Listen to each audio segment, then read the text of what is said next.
What's up, everybody? Welcome back to another edition of the Everything College Basketball Podcast, episode 203. I'm, of course, your host, Josh Burton, and joining me today is just me and him for the first time in a few shows here, my good friend, head coach Scott Parrott. DeRosa, it is holiday time, so he's back in D.C. with his family. Understandable. Trevor continues to have stuff pop up. Hopefully, after the holidays, we get all four of us back together. But today, it's me and Coach. It's the dynamic duo. Coach, how are you doing? We're 3 days away from Christmas. It is the holiday season. And we had another weird kind of action-filled day yesterday in college basketball. Yeah, I'm doing great. It's, you getting in the Christmas spirit here and only a couple days away. Always a fun time of the year. And, it's also a good time, too, for some coaches and players to get a little break. I remember how much it was welcome when I was doing it. I know it's welcome to a lot of the staffs and teams to go and be with their families in these coming days, mostly after today, I'm guessing. Maybe a game. I don't know if there's a games Monday or not, but so I'm doing really well. And I'm also, I get to talk college football for a minute because I'm also very happy that my Fighting Irish got that win Friday night and the whole weekend. I mean, the first home site college football playoff games was really cool. I know everybody, Twitter gets crazy, worried about the blowouts, but if you look when they had a 14 playoff, there was just as many blowouts. I mean, so, people, it's recency memory, they kind of forget what actually happened in some of the 14 playoff blowouts too. So anyway, happy for that and excited for the show, and then excited to get to Christmas on Wednesday.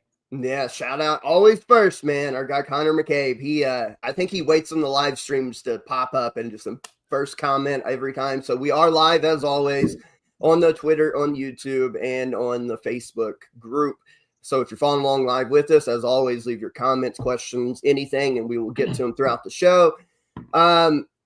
Real quick on the college football playoffs, since it did kick off the last couple nights. First round is over with. People who may or may not know you are a big Notre Dame Fighting Irish fan. We have a large Indiana contingent that was disappointed on Friday night. And I was too, because I thought that would be a much closer game. And I thought Indiana really screwed up.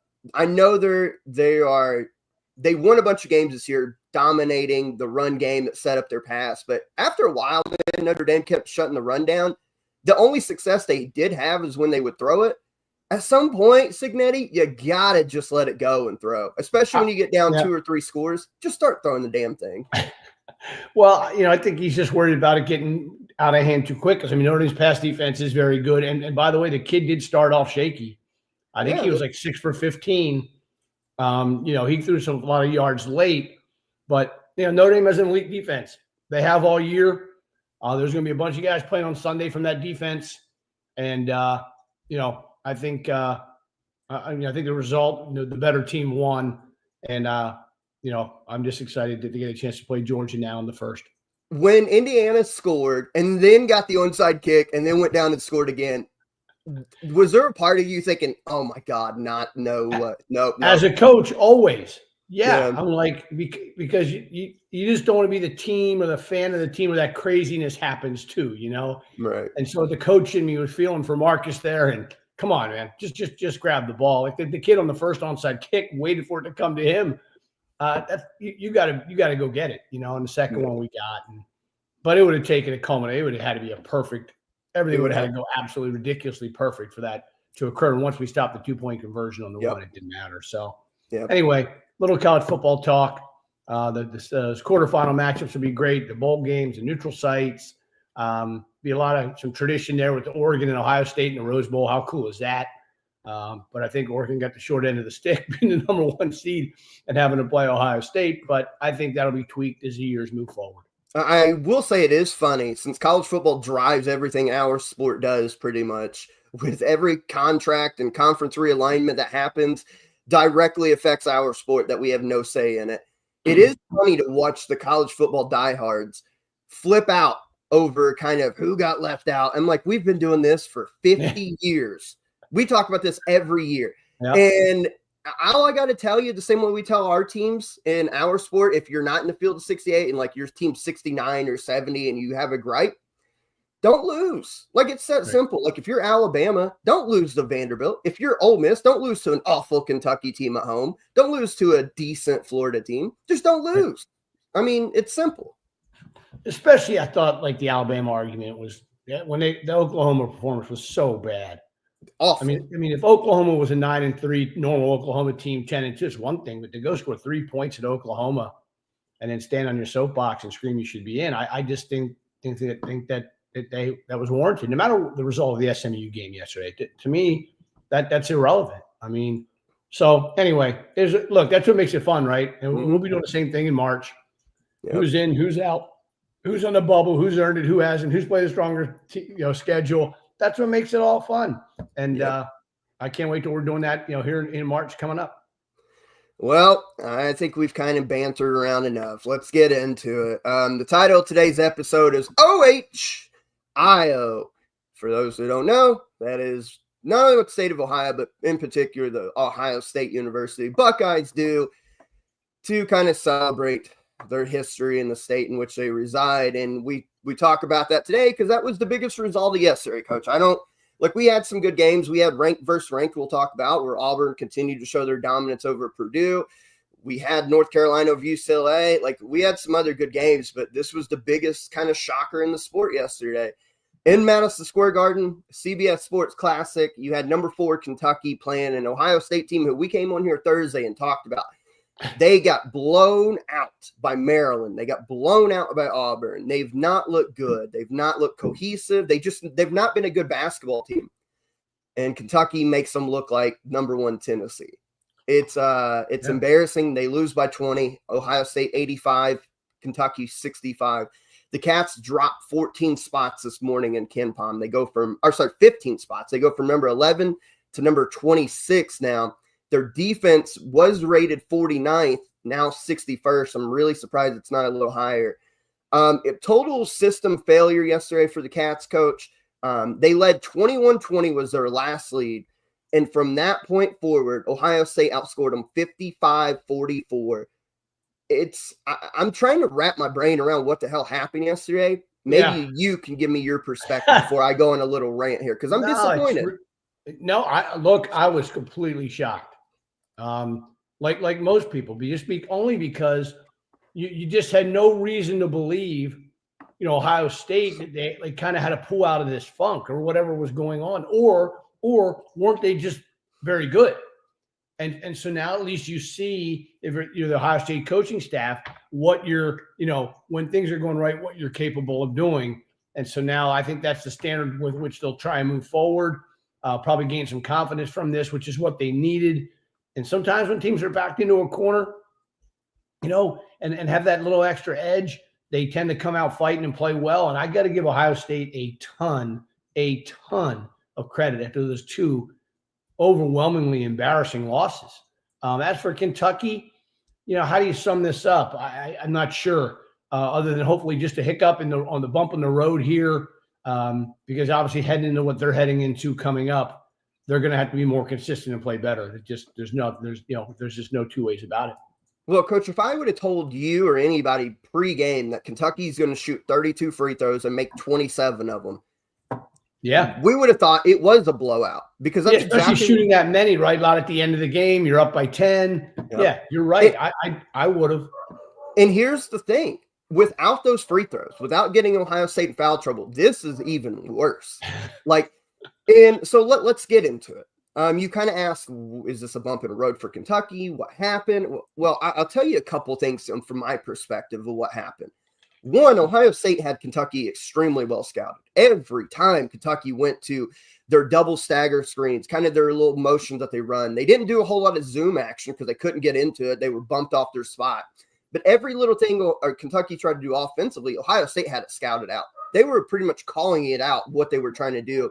And they were allowed to play physical. I've got a rant on being physical. I said last night, I want to get your opinion on, by the way. So I thought Ohio State was really well scouted. The other thing, Ohio State made shots. There was times, especially in the first half, and then there was times the second half when Kentucky would try to rally. Ohio State just did not miss. Like Bruce Thornton getting the ball, surrounded by 2 people, pretty much underneath the rim, 1 6'7" and 1 7-footer. shot clock going down, and he finds his way to kind of weasel out looking like a middle school kid and falls away over Amari Williams' long reach and buries it as the clock expires. I'm like, you can't beat that. Like, when shots are falling for a team like that, you can't beat them. I don't care what you do. The other thing when Kentucky's in, Coach, this has been a theme now dating back to Western Kentucky. So we're talking 5-6 games now. Kentucky cannot, for whatever reason, cannot stay in front of the ball, in particular off of ball screens. They get angled out, they get whipped to the rim, and then there's either no help or the big at the bottom is over-rotating too quickly, allowing a guy from the dunker spot or come flying in from the corner to catch an easy bounce pass or a lob at the rim. They cannot stay in front of the ball. And this has become a theme now. You go back to Western Kentucky, Georgia State, Clemson, even Gonzaga, like it's becoming an issue now. They can't stay in front of the ball, and it's really putting them in bad spots. And the other thing, they 4 for 22 from 3. At some point, you got to think that this team would shoot better. But I think we got to live in reality. And reality, even if we think that they are good shooters, they're not making. So it makes them a bad 3-point shooting team. I think it's just there's glaring issues now that we see in Kentucky, despite these big wins in the non-con, that really concern me heading into the strong SEC play. Yeah, they're not counting. They definitely weren't counting on not shooting well. I mean, not the way they're constructed, not the way he runs offense. I mean, they're going to have to shoot better. It sounds easy, but if they don't, they're going to struggle because that's how it's all constructed. That's what they do. No, I completely agree. And I don't know. Like it's been a while since I've seen a team that you look at them and collectively good shooters, all struggle at the same time. Yeah. And I don't know if it's because they're getting rushed and they're just kind of not holding their follow through. They're not holding their form. They're just trying to get a shot off. I don't know. I can't put my finger on it. And it's really weird. You got to think at some point they come out of it, but we've been saying this for 3 weeks now, and they've not, except for the Louisville game. Last Saturday they did. 11 of 21 is really good. But I don't know. They got to figure it out. The ball screen defense, though, go ahead. They got to fix that. The keeping guys in front of the ball. Lamont Butler is the only one, which you would understand, that can do it. But you have good defenders in Otega Owe getting whipped to the rim. Jackson Robinson's just not physically strong, but you would think at his size and length and experience, he would be a good defender. I don't know why they keep getting whipped to the rim all the time and allowing these guards to get their hips by them. That has to change because we look at the SEC. Who's game number 1 on January 1st? Florida. You don't think Florida's guards are going to whip them to the rim? Like, it's got to get better. Oh, no question. Those dudes are, Florida's guards are elite. I mean, so look, they got some time here. They're going to have to look at the film, maybe change some scheme, do something, because you're right. Ball screen defense, it's on tape now. I mean, these teams are going to continue to try and exploit the weakness. And an offense, the nights they shoot the ball well, they'll be in every game. But they're going to have to be more consistent doing that. And obviously something great and fun to look forward to see how they respond to this. Well, let me ask you as a coach, because there's a couple possessions second half that they started jumping the ball screen, right? And they would start doubling, and they got a turnover or two out of it. Now, it didn't work every time. Ohio State made adjustments, and they slipped screens, which obviously tucked the big off the ball, and then the guard still was able to whip to the rim. If you were coaching Kentucky and you continually had these ball screen issues, they like playing drop a lot. Drop's not working because you don't have that usual shot block rim protector, long arm that can kind of defend mid post and all that, drop down to the rim. If you were coaching Kentucky and you continue to have these issues, what would you go? Would you just go traditional hard hedge and try to force them high and wide? Would you jump everything from now on and make the offense have to think about it? How would you try to fix this? Well, look, it's so much driven by your personnel, right? Because there's certain things as a coach that you may really want to do, but you're asking a kid maybe like the trap in or even becoming a really good hard hedger that maybe they're just not really good at. And yes, there's, you can rep it, you can practice it, but then at the end of the day, you got to make a decision. You're 10, 12 games into the year. What are my players? What are they best at? And how can we improve that? And so if I'm Kentucky, I would probably, because I do have some athletic and pretty good guards, they should be able to get over or under, whatever they're going to do with the ball screen. I would probably just flat level it, string them out, get them back on the ball, kind of shrink the floor and retreat. I think that's what I would do if I was them. But again, he knows those guys better than me. They're going to obviously watch the film and make adjustments as well, but they got to be able to also put their guys in position of things that those bigs are comfortable doing. Well, I will say too, Ohio State ran some similar action that Kentucky runs, as far as like they're setting two guys on a stagger double for a guy, usually Mobley, coming off that stagger double from the corner, comes up, try to get a 3-point shot or get the ball around the wing, top of the key area. And Kentucky found themselves, I was watching really intently, and their guards, whether it be Owe or it would be Jackson Robinson, they allowed themselves to get screened, something we've talked about time and time again. When you see that on tape, besides the obvious, it's be like, hey, you got to be tough. You got to fight through this, play over the top, whatever it is. How do you try to fix that? Because if a guy keeps allowing himself to get screened and getting put in bad positions of scrambling, like how you can't play defense like that. No, I think it starts earlier in the possession than that. So he's probably getting screened because he's out of position early. If the ball is in the center of the floor or on the wing and they're setting those staggers, he should be moving and adjusting to the ball. Like we would, shoot the first one, trail the second one, right? That's what we get most of the time. Again, depending on the scouting report, though. If the guy's a driver, we may cut both. It depends how low they set him or where they set him on the floor and where's the ball on the floor. So I think it's the initial problem becomes earlier in the possession. I think they're kind of reacting a little late and they're out of position. And when you're out of position, you're going to get screened. Yeah, that makes a lot of sense. And then, that's what's happening. On the Ohio State side, they played their game plan perfectly. They wanted to play physical. They were allowed to get away with some stuff. And I even said on a little Facebook reaction video I did last night, if you're allowed to get away with some like bumping and hand checks and all this other stuff, keep doing it. Because if the officials aren't going to call it, keep doing it. It's stupid not to.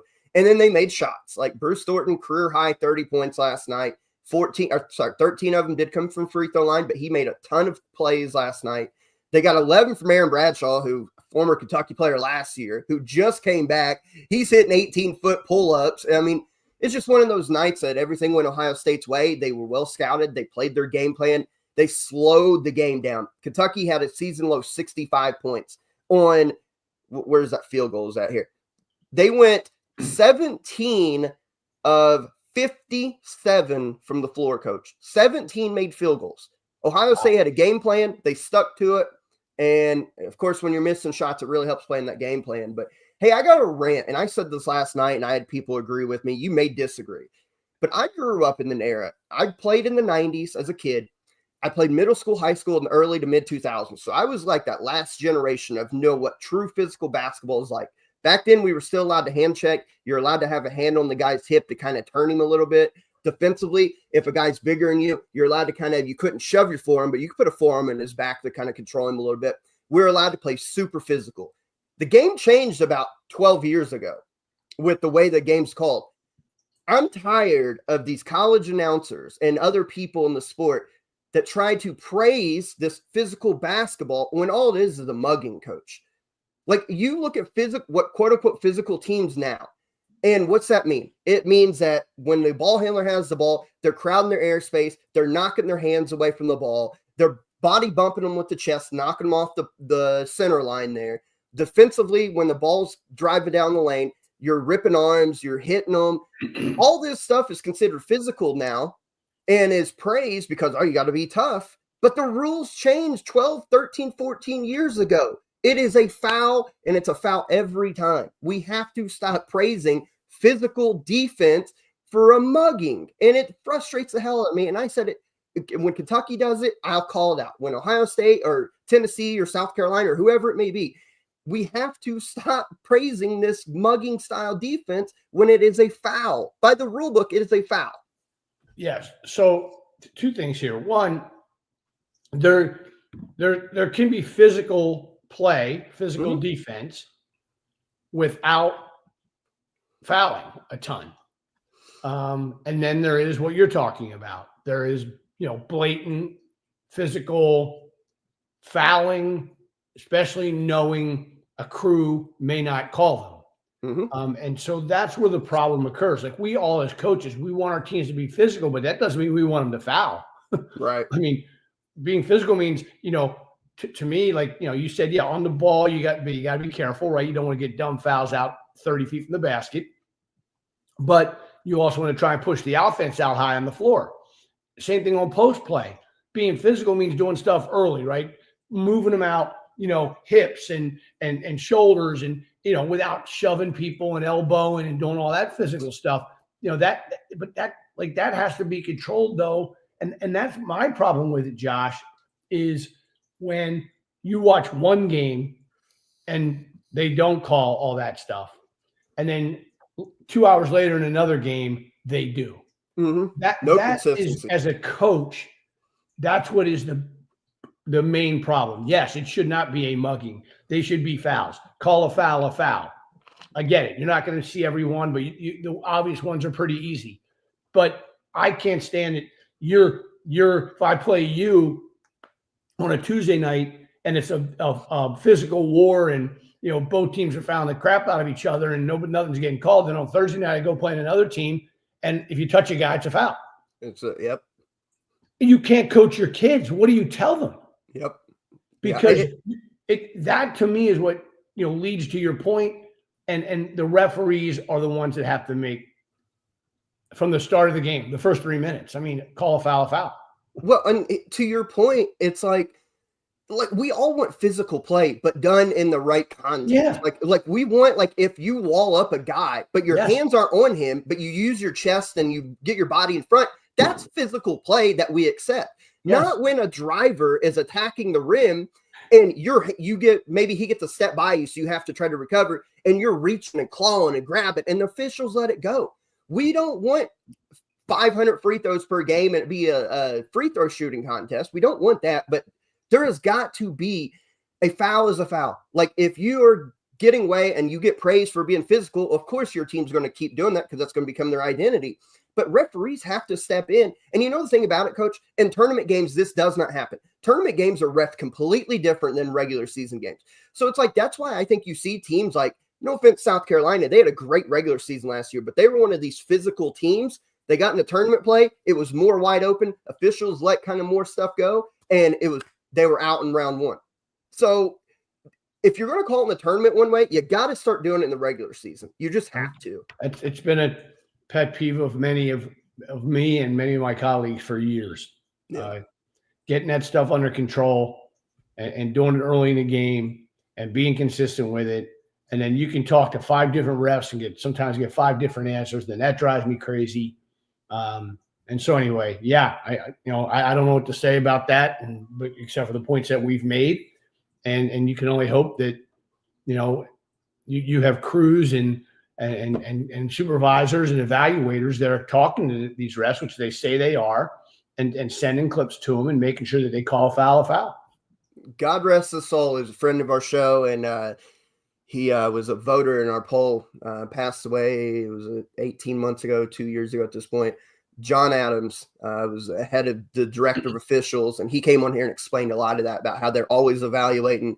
And if an official, doesn't grade out well throughout the regular season, they're not making the tournament, which is everybody's end goal. So he would at least, I don't know how it's done now since he passed and he's obviously not in that position, but he made sure to stay on top of them as best as he could. So they were getting graded every game. So I don't know now, but they are. It's still the same.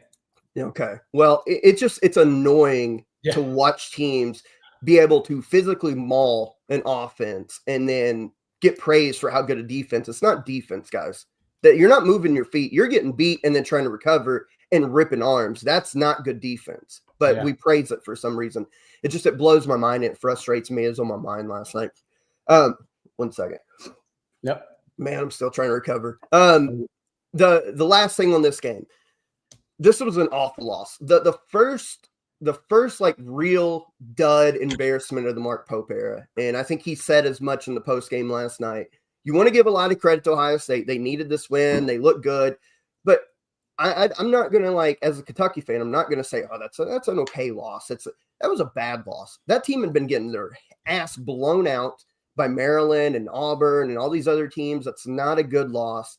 And it really does. The issues with the ball, defending the ball screen and just keeping the ball in front of them, and the 3-point shooting issue right now has me concerned And I don't know now. It's kind of crazy that one game could flip it, but it's kind of over a course. Even the games we were winning, man, with Florida coming on the horizon, and you got Georgia and Texas A&M and all these teams, I look at this now and I'm like, if we don't fix this, I don't know if this is a top team or top 10 team in the country anymore. And it makes me worried a little bit, even though they're 10-2. And coach, they had a really good non-con. That just put a wet blanket on it last night. Yeah, they just played terrible yesterday. I mean, yeah. Ohio State shot 57% from the floor. Couldn't miss. Could not miss. It's just bad. It's just not good in any phase here. So I worry about them. Let's see how they respond. They've got 10 days, 9 days now, till they play again. They play Brown, and then it's the real deal. The SEC begins on January 1st against Florida, and we'll see. I still think at the end of the day, this team's a good team, but I think my expectations in that one game last night makes me worried that I don't know if they can be great now. We'll see. If they go beat Florida, though, at home, then we'll see. My good buddy Mike Martin, coach of Brown. So, they're coming in to rub first. I'll be anxious to see how Mike does with his squad there. We'll see how they respond. Let's talk about they're the number 2 team in the nation in both the AP and the ECB top 25. But, Coach, no offense to Tennessee, because Tennessee's been phenomenal, but you can't look at Auburn and not think they're the absolute best team in the country. Like, they put the rumor coming in, we talked about this Thursday, that at the time that Janai Broome was not going to play against Tennessee. So my pick went to Purdue. Then it came out closer to game time yesterday that Janai Broome was going to play, and boy, did he ever. Janai Broome he was the Ken Pom MVP, had 23 points, 11 rebounds, 2 assists in 29 minutes.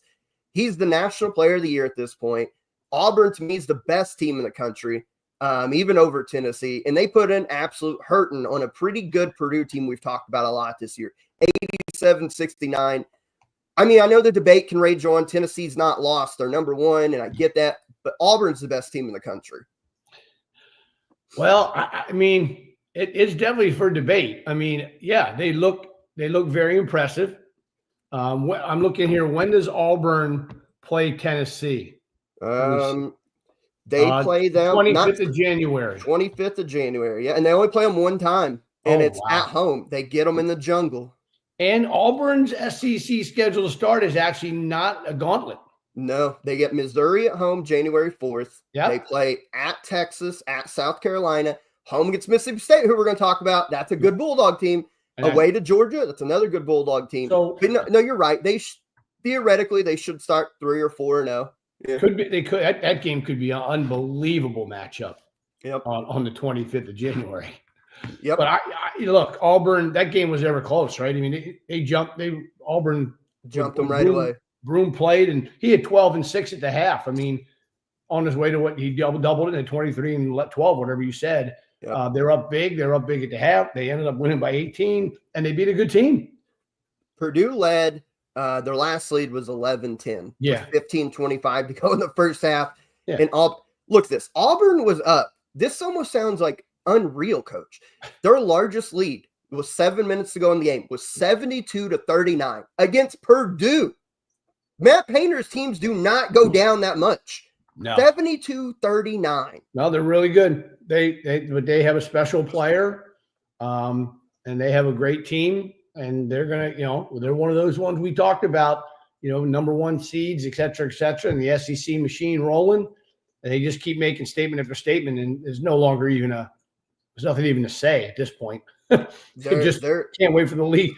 I don't think I've ever going to pay attention to a league like I'm going to pay attention to the SEC this year, just because every single night there's going to be like 5 games, like Sweet 16 level games. It's going to be a bloodbath in the SEC this year, and that's what we keep talking about. Auburn did get 15 for Denver Jones. He continues to play that makeshift point guard and continues to be phenomenal. 15 points, 4 assists in 27 minutes. Todd Pettiford continues to be one of the best freshmen, comes off the bench in 23 minutes, gives them 18 points. We know Auburn's a wagon. Purdue has played a very tough schedule, similar to like Auburn and Alabama. They've played like some really brutal schedules. Purdue falls to 8-4 on the year. Braden Smith did not have his best game at all. Like, he still poured in 8 points, 6 assists, had 5 turnovers. Turnovers are an issue with Braden Smith. Yeah, as good as he is, he turns the ball over quite a bit. I'm gonna ask you about it, and I'm gonna pull up his stats, how many turnovers he's had this year. He's had some games with 5 or more recently. I know that. Yeah. So here we go. He had 6 in the opener against Texas A&M Corpus Christi, 3 against Northern Kentucky, 3 against Yale, 1 against Alabama. We talked about that performance. 2 against Marquette, 1 against Marshall, 2 North Carolina State, 2 Mississippi, 3 against Penn State in a loss, 1 against Maryland, 6 against A&M last week, and 5 last night against Auburn. Yeah. In these bigger games, he's turning the ball over way too much for a team that depends on him, that he plays a lot of minutes, and quite frankly, they can't lose possessions like that against these really good teams. No, and I knew we talked about in the A&M game because I think Wade Taylor had 7 steals or something. Yep. So I knew he turned it over a bunch. He turned it over a bunch again yesterday. Obviously he's a really good player who's going against really good teams who are focusing now way more on him than probably in the past. And I think he'll adjust. I think Matt will adjust too. And when they cut their turnovers down, look, because the Alabama game, you said he had won, right? Well, look at the result. I mean, so let me ask you this. Do you think that they are too over reliant on him to be great? And he's playing a lot of minutes, Coach. He's averaging like 37 minutes a game. He played 37 in this one against Auburn. Like, do you think that they are relying too much and it's maybe wearing him down a little bit? It's possible. I mean, look, he's really good. He's tough. He wants that responsibility. But like I say, those minutes do add up, and you start getting into late February and kids playing 37, 38 minutes a game with the ball in his hands that much, those can be factors. And so maybe some of these games against some of these really good teams, it has been a factor. Hard to say, but we all think very highly of him and think he'll respond. But he knows, nobody knows more than that kid. He knows he can't turn the ball over like that. Yep. Let's go back to the Garden. It was the first game actually of the CBS Sports Classic, and we did have a classic against 2 traditional blue bloods. North Carolina finally gets themselves a signature win. They beat number 16 UCLA 76-74 in a great game. UCLA dominated this game for the majority of the game. They lead 59-43 with 12:50 left to go in the game. And then Carolina, like they've done all year so far, even the games that they've lost, find themselves down 15, 16 points, flip the switch, get in attack mode. But this time they found themselves on the right side of a win here. RJ Davis, 17, Seth Trimble, 12, Ian Jackson, the electric freshman, 24 points. He got into attack mode when they went down and just went nuts in this game. Carolina gets themselves a signature win. If I'm UCLA, I feel like I blew that game. I feel like I got conservative way too early, trying to take the air out of the ball in the clock, run everything down. You start missing some shots. Carolina starts making it. Momentum switches. And then that's how you find yourself blowing a 16-point lead. Coach, when you watch this game, what'd you see? So think about this for a second. UCLA shot 49% from the floor, 50% from 3, and UNC turned it over 18 times. UCLA turned it over 12, and UCLA lost. So how does that happen? Well, look at the free throw line. Yep. They outscored them by 11. They shot 35 free throws. Yeah, well, they were the aggressor too. The thing I liked about Carolina in this stretch, Coach, and we've talked about it when they lost to Kansas and they've lost some of these other games, they got back in the game, but then when they got close, they would settle for some bad threes. They put their head in attack mode, attacked UCLA, got them in a little bit of foul trouble, and started finishing at the rim. Carolina shoots 8 of 23 from 3. Not great, not awful, but not great, 34.8%. So you're right about that 35% average we want. But they just put their head down in attack mode and started making plays. RJ Davis, Ian Jackson, Elliot Cadeau was good. That was the game. I mean, to not settle, to when you're down that big, to kind of want to fire threes to get back in it. They didn't overreact that way. That's an impressive comeback. Because like I said, I think UCLA is a very good team. And I know Mick is kicking himself today because that's one they let get away. Let me ask you something strategy-wise, because we see it all the time. It's happened for years and years. When you have a big lead, a team starts to show some momentum. I think maybe a lot of people's natural instincts is, and it happens in football too, where, all right, let's slow this game down. Let's limit possession.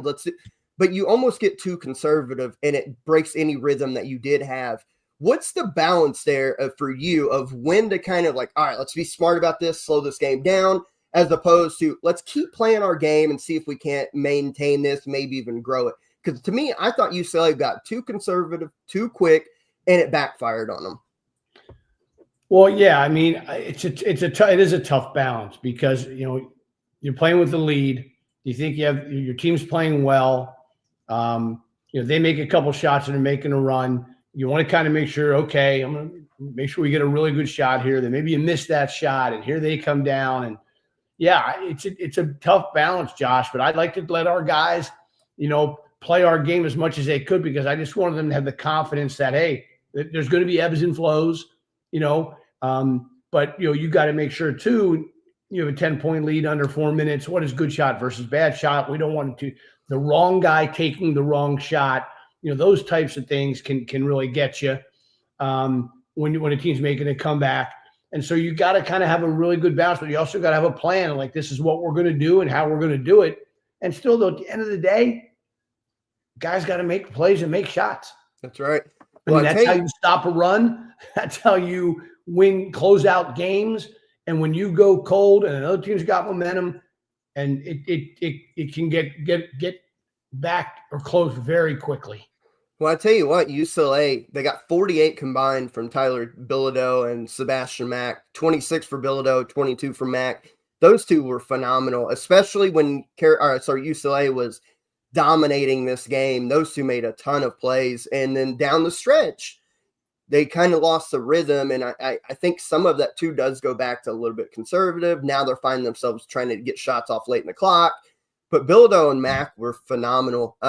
This was a big win for Carolina. They absolutely needed this. We've talked a lot. We talked a lot. We came on here Thursday after the Florida loss and said, man, I don't know if this is a tournament team. They finally get one on their resume that'll show right when it comes to March. They play in an ACC that's not very strong. We've talked about that. They got Campbell coming up on next Sunday. You would think that's a win at home, puts them 8-5, and then the ACC play again. On the road to Louisville, on the road to Notre Dame, home against SMU, at North Carolina State. So maybe this is what sparks Carolina, right? Maybe this is what gets them going, but they'll have to continue this momentum. Definitely the two more desperate teams won those games. Oh, God, absolutely. Between Carolina and Ohio State. Absolutely. Teams that really needed the wins got them yesterday. Let's talk about a team, though. I watched this whole game, Coach. It's a regional kind of rivalry. I think they said 180 miles separates between Starkville and Memphis. And you had number 21 Memphis playing host to number 20 Mississippi State. And Mississippi State, they've got one blemish on their record now at 11-1. That was back on the holidays on Thanksgiving to Butler. And since then, they blew out Pittsburgh. We know is a pretty good Pittsburgh team. They beat a pretty solid McNeese team. And they just went into Memphis yesterday and put an absolute beatdown on Penny's Tigers, who we think are pretty good. Josh Hubbard, 13. Cam Matthews, 12. Keyshawn Murphy played out of his mind, not 13 points. And then the Florida transfer, Riley Kugel, 19 points on 3 of 7 from three-point line. As a team, Mississippi State went 10 of 27 for 37%. I thought this was a tremendous performance by Mississippi State in a true road environment. And again, another one of these teams that maybe doesn't get the love that they should because of the name brand, but this is another one of these teams that are going to be really damn good in the SEC this year. Yeah, maybe the most under the radar team because of how loud the other SEC wins have been. Yep. How good those teams have been, the Auburns, the Tennessees. And obviously we talk about a lot of Kentucky on here. Florida. So they just quietly have just piled up some quality wins. That's a hell of a road win there. And like you said, it was never close. I mean, total ambush, beat down, and then complete team win for Mississippi State. So they had a lot of credit and they're tough. They Memphis hit the opening bucket, went up 3-0, and that was the last lead they had. That was or should I say the largest lead they had. Down 16 at the half. Down 16 at half. Every time they would try to make a run, they would go on a little 9-0 spurt to try to close it in. Mississippi State, and a lot of times it was Kugel that just buried a big shot. You did get Keyshawn Murphy coming off the bench, getting 9 rebounds to go along with 13 points. RJ Melendez didn't have the most efficient game. I remember there's a stretch Memphis got it down to like 7. He buries a 3-point shot. Like, and then we talk. I love watching Josh Hubbard play. That kid is so fun to watch. Maybe not the most efficient player, but he is a baller. And then on the Memphis side, Coach, they played a really tough schedule. We know how good their guards are. That's a tough one to lose like that at home. But I still believe in this Memphis team. Haggerty, 24 points. Tyrese Hunter, 19. The problem is they didn't get nothing from nobody else. Rodgers was 0 for 8. Yeah. He had 2 points, both of them coming off the free throw line. So I think for Memphis, in order for them to be good, they need all 3 of their bigs like that to play well. Guards, all 3 of their guards. Yep. And you got 2 of the 3, and it wasn't enough against the Mississippi State team. The good news for Memphis, they do get Ole Miss coming up. They get them at home as well. Another really good SEC team on Saturday. And then your conference play begins, but the AAC is not as good as maybe it has been. It is not. There's a lot of wins there for Memphis to really kind of boost that resume. So I think Memphis will be fine. I think this says more about Mississippi State than it does Memphis. Yeah, I'm with you on that. I'm with you. Mississippi's just impressive preseason for Mississippi State, and now they got, they're gonna need it. Mississippi State coming up. They've got Bethune-Cookman, which should be a win. Then their SEC slate, their first couple, they play home against South Carolina, at Vandy, which is always a tricky place to play, and Vandy looks pretty good this year. Home against Kentucky, at Auburn, home against Mississippi, away to Tennessee. That's their first 6 conference games. So again, this conference is loaded, Coach. I mean, if they're 2-4, you wouldn't be shocked. No. I mean, honest to God, if you look at most of these teams in the conference, Coach, whether it be Tennessee or Alabama, Kentucky, Mississippi State, and you said through their first 6 that they're 3-3 or 2-4, you'd just be like, okay. I mean, maybe it's a little weird, but you're like, all right, the league's that good. The other one I really want to touch on real quick, and I wish Michael could have made it today, is the Butler game yesterday. Yeah. UConn, I've been to Hinkle a few times. Been fortunate enough to cover a game live there. I got the coach there. It's a special building. They talk about Hinkle Magic. Awesome. A historic building. We grew up in Indiana knowing about it. The state finals for a long time used to be up there. Butler's in a struggle right now. They've lost now 5 in a row, but look at these losses, though. Houston, North Dakota State maybe is the one that kind of disappointing, but then Wisconsin, Marquette, Connecticut. There's not really a bad loss there except for North Dakota State, and they're pretty good. They're 126 in KenPom. That's pretty good for a mid-major. And it's another brutal stretch, but Butler falls 7-6, but they gave Connecticut all they wanted more in Hinkle yesterday. And our man, Alex Caravan, just won't let him lose. And it's funny, I know Michael's not on here today, but he was kind of quoting my my quote from last week. Cold-blooded. That is a stone cold killer, boy. Yep. He is every time they need a play, that kid makes a play. Well, every time Butler tried to get themselves back in position and really, really be there at the end, Caravan made a play. No, he's special. He's first team All-American, in my opinion. He's as fun. Like I told you last week, he's as fun a player for me to watch as anybody in the country. I love the kid. I mean, every coach in the world would want that guy on their team. And he doesn't just do it by making shots. He is a smart player. And they got, McNeely is really coming on. They're on a roll, right? I mean, that's 5 in a row now. Yeah. Against and all quality wins. Winning on the road in the Big East is, and in any conference is so hard, and they get that win. Very impressive. Butler tough. You're right. That boy, you keep getting, can't quite get over the hump. You have a chance to beat UConn, right the ship before Christmas, and you take another L. It just look.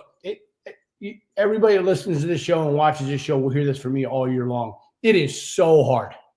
Winning is so hard, and the margins are so thin, especially in conference, that, Butler won it. I know their dad, he's like, man, oh man, if we just could have got that one, and now it's 5 in a row. It's tough. And, but that's a great league, great win for UConn, and they are rolling.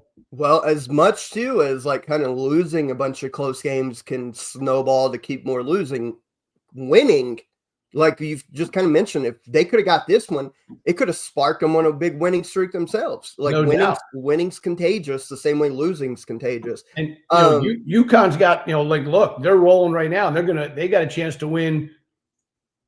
I mean, they could go 7, 8, 9 in a row here easy starting in January. Well, UConn's, we've talked about it.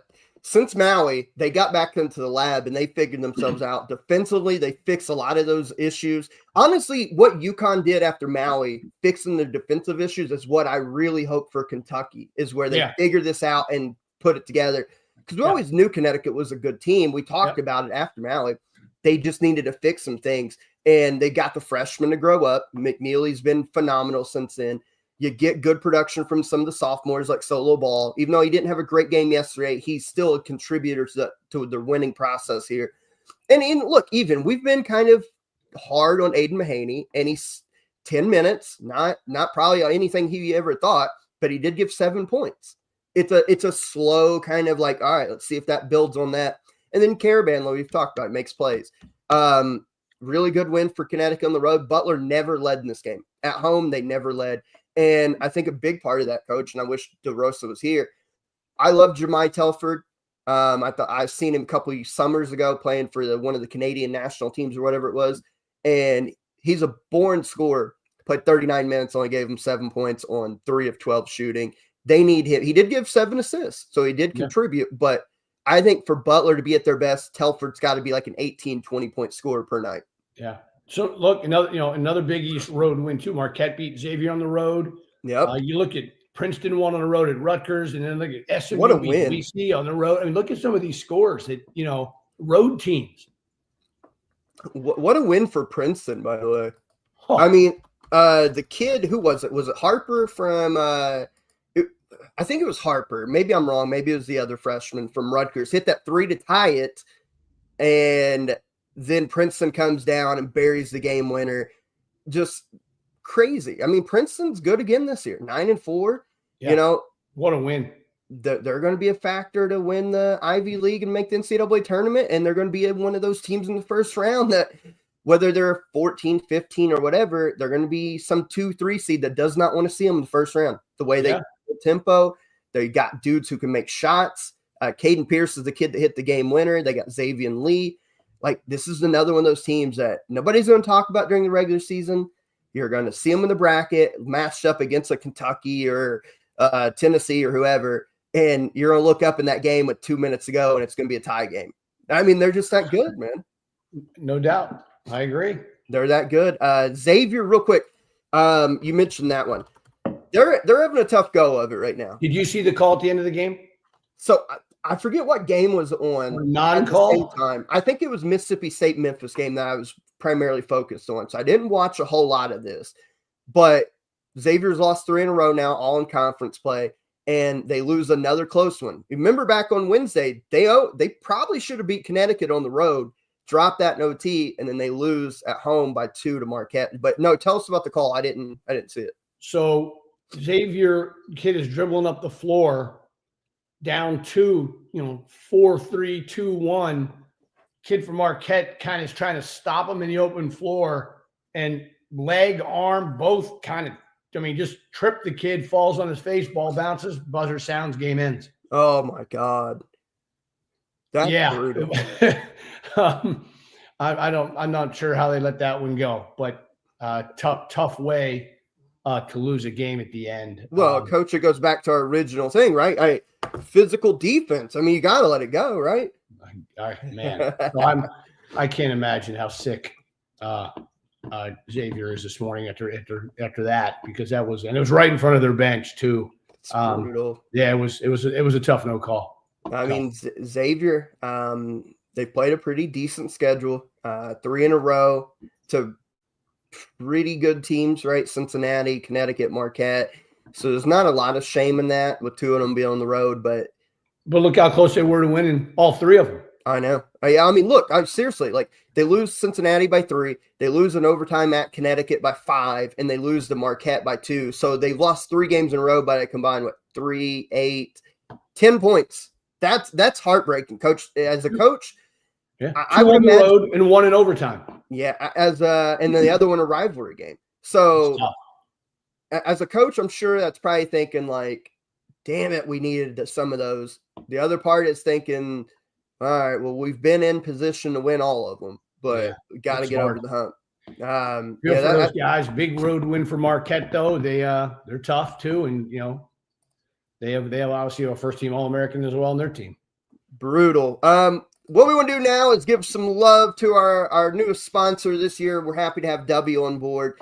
For those who don't know, W is a clean energy drink that is made to give you focus with no crash jitters or angst like other energy drinks. They have no maltodextrin fillers and don't use artificial dyes. W contains vitamins, amino acids, a nootropic, and 150 milligram caffeine. Their product is made in the USA and an FDA-inspected facility that strictly adheres to GMP manufacturing guidelines. And if you go visit their website now at www.w.gg, place your order, use the code ECB10 at checkout. You will get 10% off your order. Hey, I don't know how fast their express delivery goes, but it could be a late Christmas gift for yourself or anybody. If you know somebody who does video games, this is great for kind of locking in with energy and keeping your focus without making them feel weird. Streamers, it's perfect for. Podcasters, it's great for. Or even just the working man and woman. This works. I've done the live test on here. It tastes great. I love the fruit punch one. It's easy to make. You just mix it in with some water, shake it up real nice in the shaker that they give you. It tastes great. It works. And it's perfect for those who are on the go or need extreme concentration. Go visit www.w.gg now. Place your order. Use the promo code ECB10 at checkout. You're going to get 10% off your order. We appreciate the hell out of W hopping on board this year. Coach, I think with the last 10 minutes or so, we've got it today's show because today will be a little shorter. We don't have any games to preview this week. Holidays, Christmas coming up. Obviously, players are getting a little break off. When you this time of year when you were in the coaching, how did you handle it? Did you just do some shoot around practices? Did the kids go home for a day or two? Like how did that work for you guys? We always made sure they got home for minimum 3 days. That was a priority for me. And so there's some years it's 3.5. I think maybe one year they even got 4. And so then when they come back, you have one of two things: you either schedule a game before a conference to get their get going again, or you just have a build up again. Make sure they come back. You get them in condition a couple days, do a ton of shooting, do a ton of conditioning. And then, ramp it back up as you get 3 days, 2 days, 1 day before that next game so that they're, physically in the right place. You also, have a lot more time with them because they're not in class. So, right. You can maybe spend a little more time at film, a little more time back. And Rice is different too because, these kids come off of finals at Rice. They are mentally exhausted. And one of the things I wasn't great at or I should have been better at is who and when you schedule around the finals at Rice. Because if those kids are up to 4 o'clock in the morning studying for finals and have papers due, and I expect them to play well the next night, I mean, we've had some games there over my 7 years were just complete duds. And right. I say to myself, why did I even schedule a game? Right. So and that's every school is different and just how you juggle it, but mine was very unique. And schools, I don't think people consider Rice in that same category as like a Vanderbilt or Duke or Notre Dame or Harvard or any of those. But you've made sure to let us know that a place like Rice is high academic standards. So the kids have to study and do a lot of the work and all that. Josh, it's Ivy League level. I mean, right. And Stanford, Vanderbilt, Notre Dame, right. All this. I mean, it's elite level academics and. It's just very interesting and something that I really had to be cognizant of in terms of that scheduling. And like I said, I remember being mad at myself a couple of times. I think we just took a loss, and again, I'm like, what, But you got to play games too. You got to have enough games on the schedule, and boy, all that is very tricky. Like I tell people all the time, the 2 most important things of coaching is recruiting and scheduling. Right. One last thing on that, I want to ask. When it came time for the kids to go home, because you have kids from all around the country a lot of the times, did you guys have to help schedule flights for them, or was that something they had to do? No, they would schedule, but they couldn't schedule it until we approved it. In other words, my director of ops would send out a text. Nobody hit the send, the purchase button until we know when the flight is leaving and when it's coming back. So then what he would do is he would type them all up, give them to me, and I just make sure that there was enough time for them to get to the airport after the game, enough things that they don't think about, right? Right. Enough time when they land to get back for the practice tonight we're playing, in case there's delays, etc. And then once we approved it, then they would buy them. See, I love that insight. I don't think the casual person even thinks about that stuff. So it's nonstop work for you and your whole staff over there when you guys have to do that. So I think that's great insight for this time of year when we find out about that stuff. Speaking of Christmas, Coach, let's I want to do something fun. Let's do the Christmas wish list. Now, I think we've done this in years past. If not, this will be the first time. I'm pretty sure I'd have to go back and look at episodes from years ago. But so what we're going to do, if you were these teams, like let's say we'll use Kentucky for the first example to get rolling here. If you were Mark Pope and you and your team could ask for one thing from Santa to help your team moving forward for the back half of the year, the second half, the one thing, one piece or whatever it may be that would really establish your team to where you need it to be, what do you think that would be? And we'll go down the list of teams. We'll start with Kentucky since I've just brought it up. On my end, Coach, if I'm Mark Pope and ask for anything, I think they need a legitimate five-man that can shoot and can be a rim protector. I think and I love Amari Williams, and I love the possibility of Brandon Garrison as he gets older. But if you gave them, and I know it's hard to say Janai Broome, but this is kind of a wish list. If you gave them a Janai Broome type that can shoot, pass, and also protect the rim, this team would make me feel a whole lot better going forward. I think if I'm Mark Pope, that would be my one wish from Santa.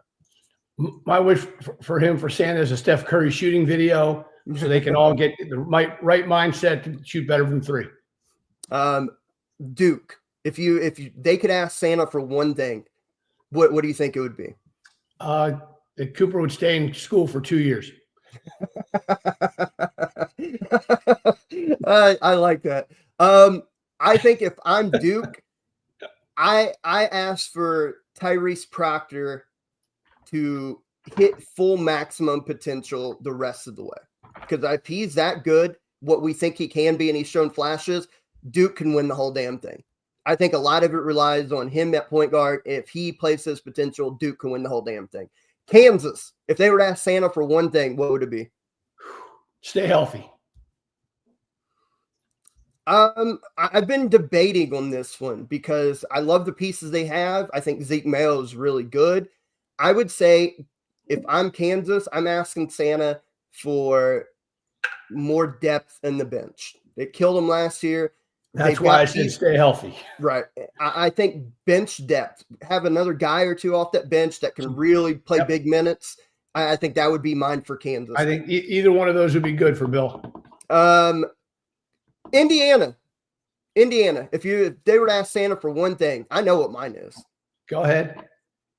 I think if I'm Indiana and I ask Santa for one thing, it's that Mike Woodson has an epiphany that he can't run the 1980s two bigs on the low blocks anymore. Play a modern offense, spread it out, shoot more threes, be modern. That would be my wish list if I'm from Indiana. Well, one of the issues we worry about then, though, is their ability to make shots, though, right? Yeah, but I think that a lot of it, too, when you're only taking 13 a game, that's very limited numbers. Some of these guys need to take a couple. McKenzie and Bacco can shoot. They have dudes who can shoot, but they're getting real limited, and they're expected to take 15-foot mid-range or 17-foot mid-range, and they're not designed to get shots from the three-point area, play a little faster. That would be mine. If I'm Indiana, I'm asking for Mike Woodson to wake up one day, have an epiphany. Hey, let's play 5 out. Let's play 4 round 1 and really spread this thing out. Mine would be that they get off to a great start in the Big Ten, maybe a 4 or 5-0 start. Let's Purdue. We've talked a lot about them. What would Purdue's wish list or Santa's from? Yeah. Boy, it's a tough one. I think the biggest match would be consistent guard play, where they like to focus on what we talked about earlier, not turning the ball over. Because when they don't, they're just it makes a huge difference, and you see that in the results. I'll play off that. I think if I'm Purdue and I could ask Santa for anything, it would be a complimentary, legitimate guard to go alongside Braden Smith, to allow him to not have so much pressure on him that could do the same things. I think they're one guard away. Yeah. I think Purdue's one guard away. Let's do a couple more and we can wrap that part up. Let's do, we talked about Auburn being great.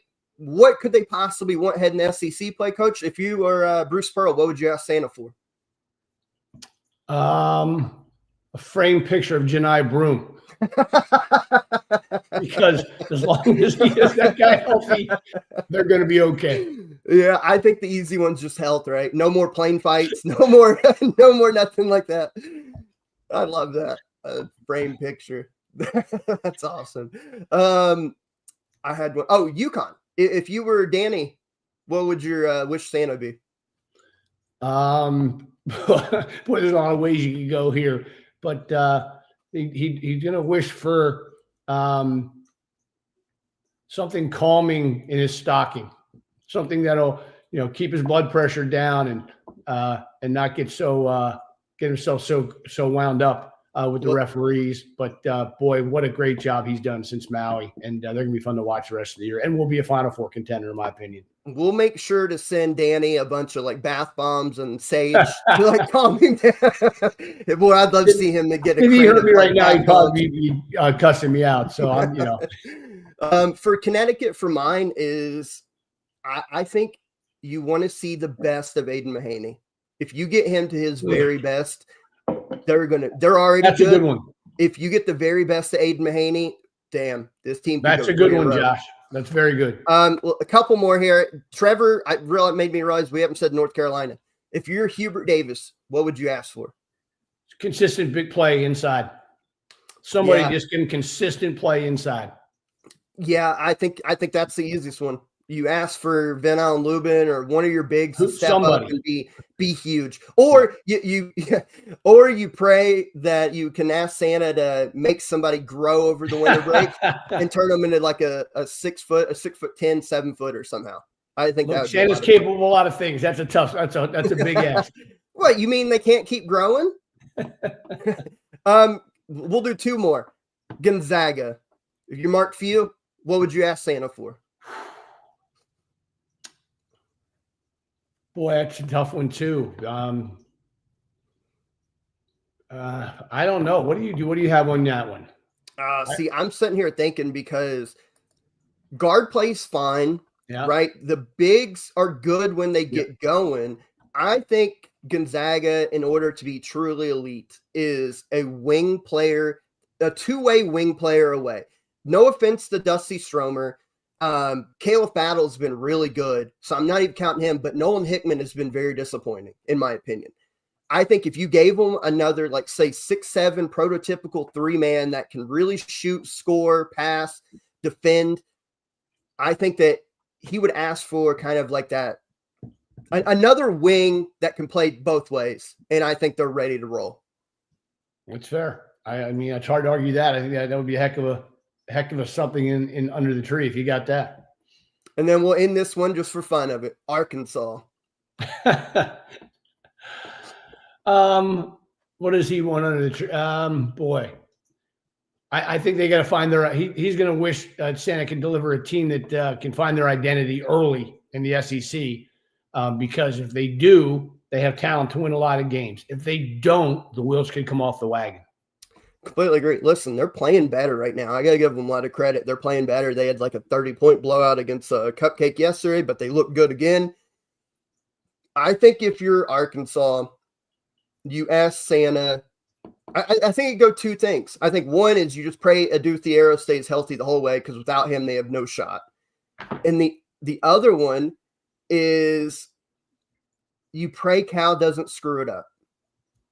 And I mean that sincerely.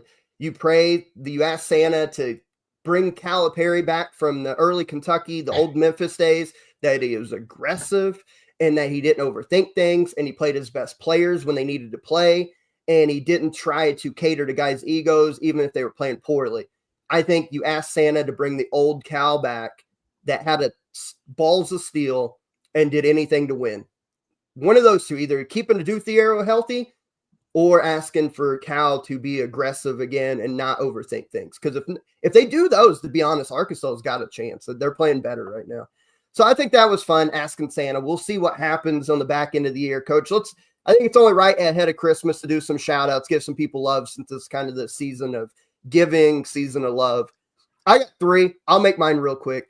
Princeton, we talked about it. That's a big win for that ball club, beating Rutgers. Rutgers has a lot of talent. It's a battle of New Jersey. Princeton, I'm just thinking if they can win the Ivy again and get an NCAA tournament like we talked about, there's going to be some poor 2, 3, 4 seed or whatever that's going to be a matchup with them that is going to be hating life going into that matchup, because that's a good team.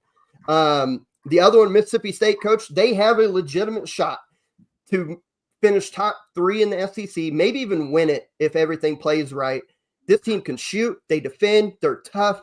They don't have a whole lot of weakness. I love their guard play. I love their wing play. And I really like Chris Jans as a coach. Mississippi State is 11-1 and damn good. And my other one, even in a losing effort, Tyler Bilodeau, 26 points, was killing North Carolina for the majority of that game yesterday. Making shots. The dude's like 6'8" or whatever he is. Can step back from range, can attack. You can post him up. I really love his game, and I think with him and Sebastian Mack playing the way they've been playing for UCLA, the Bruins can win the Big Ten in their first year.